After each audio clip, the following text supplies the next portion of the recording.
Hello guys, welcome to my channel. ఈరోజు ప్రతి ఇంట్లో కామన్గా ఉండే కొత్తిమీరతోటి ఒక మంచి హెల్తీ స్నాక్ చూద్దాము. సో దీనికోసం ఫస్ట్గా ఒక బంచ్ కొత్తిమీర తీసుకున్నానండి, ఒక కట్ట. అది మంచిగా వాష్ చేసి డ్రై చేసినాను.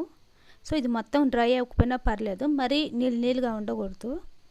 ఇలా మొత్తాన్ని సన్నగా కట్ చేసుకుందాము. సో చూసారా, కొంచెం వెట్టుగానే ఉంది. ముందుగా ఇందులోకి పచ్చిమిర్చి పేస్ట్ రెడీ చేసుకుందామండి. దీనికోసం 8 నుంచి 9 వెల్లుల్లిపాయలు, ఒక చిన్న అల్లం ముక్క, కారానికి తగ్గట్టు పచ్చిమిర్చి అండ్ 1 టీ స్పూన్ జీలకర్ర అండి. ఇవన్నీ వేసుకొని కొంచెం నీళ్ళు యాడ్ చేసుకొని పేస్ట్ చేసుకుందాము. ఇది మనకు కచ్చపచ్చగా పేస్ట్ చేసుకుంటే సరిపోతుంది, ఫైన్ పేస్ట్ అవసరం లేదు. సో చూసారా, ఇలా ఇవి మాత్రం పేస్ట్ చేసి పెట్టుకుంటే సరిపోతుంది. చేసి పెట్టుకున్న కొత్తిమీర ఉంది కదా, అది ఒక బౌల్లోకి యాడ్ చేసుకుందామండి. కలుపుకోవడానికి వీలుగా ఉండే బౌల్ తీసుకుందాము. సో ఇందులోకి ఇప్పుడు 1.5 కప్పు శనగపిండి యాడ్ చేసుకుంటుండా అండి.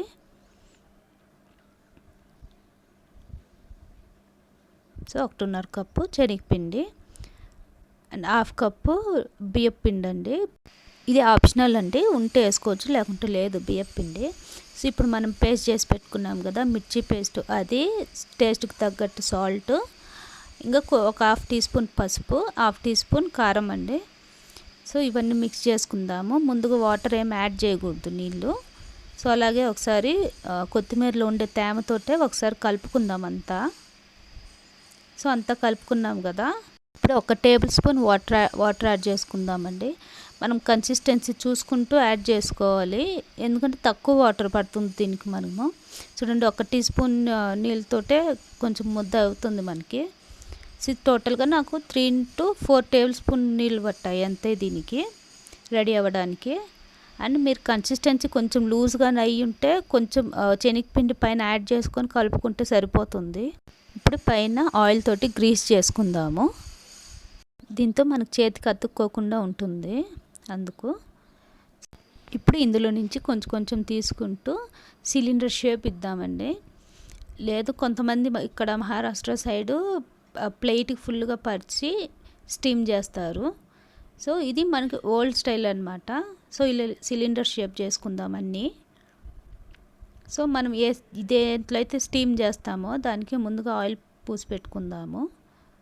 మనం కలుపుకున్న పిండి ఏమైనా కొంచెం లూజ్గా వచ్చినా చిప్చిపా వచ్చినా పర్వాలేదండి, ఇది మనం స్టీమ్ చేసుకుంటాం కాబట్టి కట్టిపడుతుంది. సో చూసారా, ఇలా అన్ని షేప్ చేసి పెట్టుకున్నాను. సో ఒకదానికి ఇంకో దానికి గ్యాప్ ఉండాలండి, ఎందుకంటే ఇవి స్టీమ్ అయినాక సైజ్ డబుల్ అవుతాయి. సో కొంచెం గ్యాప్ ఇచ్చి పెట్టుకుందాము. స్టీమింగ్ కోసం చెరువులో నీళ్ళు వేడి చేసుకున్నానండి. మీరు కావాలంటే ఇడ్లీ కుక్కర్లో అయినా పెట్టుకోవచ్చు. సో నీళ్ళపైన ఇలా పెట్టి మూత పెట్టి ఒక 15 to 20 మినిట్స్ కుక్ చేస్తే సరిపోతుంది. సో చెక్ చేద్దాం, ఇప్పుడు 20 మినిట్స్ అయింది. సో ఇలా ముట్టి చూస్తే గట్టిగా ఉంటాయి, అలా ఉంటే మనకు కుక్ అయినట్టు. సో ఇంకా తీసేద్దాము. సో ఇవి ఒక 10 నిమిషాలు పక్కన ఉంచుకుందామండి. సో చూసారా, 10 నిమిషాల తర్వాత ఎంత ఈజీగా ఊడొచ్చేస్తున్నాయో అండ్ బాగా కుక్ అయ్యాయి కానీ. సో ఇప్పుడు ఇవి ఒక 2 పక్కకు తీసి కట్ చేసుకుందాము. నాకు ఇలా స్టీమింగ్ వడలు చాలా ఇష్టము, చాలా టేస్టీగా కానీ ఉంటాయి. ఎవరైనా హెల్త్ కాన్షియస్ ఉండేవాళ్ళు హ్యాపీగా తినొచ్చు. ఇంకా మా హస్బెండ్ పిల్లలకైతే ఫ్రైడ్ ఇష్టము. సో నా వరకు నేను స్టీమింగ్ పక్కన ఉంచుకుంటాను, ఇంకా వాళ్ళకి ఫ్రై చేసి పెడతాను.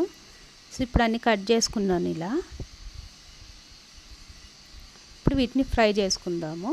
ఇవి షాలో ఫ్రై చేసుకున్నా సరిపోతుంది, లేదా డీప్ ఫ్రై అయినా చేసుకోవచ్చు. నేను షాలో ఫ్రై చేస్తున్నా.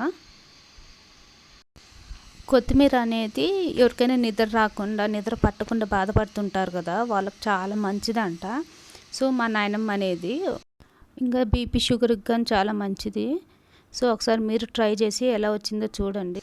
ఇక్కడ మహారాష్ట్ర సైడ్ ఇవి స్నాక్స్కి కానీ బ్రేక్ఫాస్ట్కి కానీ చాలా ప్రిఫర్ చేస్తారు, చాలా బాగుంటాయి కానీ. సో ఇప్పుడు ఇవి మనకి గోల్డెన్ కలర్ అయ్యాయి. ఇప్పుడు తీసేసుకుందాం. ఇవి స్టీమ్డ్ అయినా బాగుంటాయి అండ్ ఫ్రైడ్ కానీ చాలా బాగుంటాయి. ఈ కొత్తిమీర అనేది ప్రతి ఇళ్ళల్లో ఉండేదే కదా, అది కాకుండా ఇప్పుడు కొంచెం సీజన్ కానీ, సో తక్కువ చిక్కుతుంది. మీరు ఒకసారి చేసి చూడండి ఎలా వచ్చాయో. అండ్ మీ ఫ్రెండ్స్ అండ్ ఫ్యామిలీకి షేర్ చేయండి. సో అయిపోయాయి మన కొత్తిమీర వడలు. మామూలుగా మనం పచ్చడి చేసుకుంటాము, ఇక్కడ వడలు చేసుకుంటారు. సో వేడి మీద మనకి ఇలా కనిపిస్తుంది, కానీ చల్లారితే మాత్రం ఫుల్ క్రిస్పీగా ఉంటాయి. మీకు కనుక ఈ రెసిపీ నచ్చుంటే please like, share and subscribe to my channel.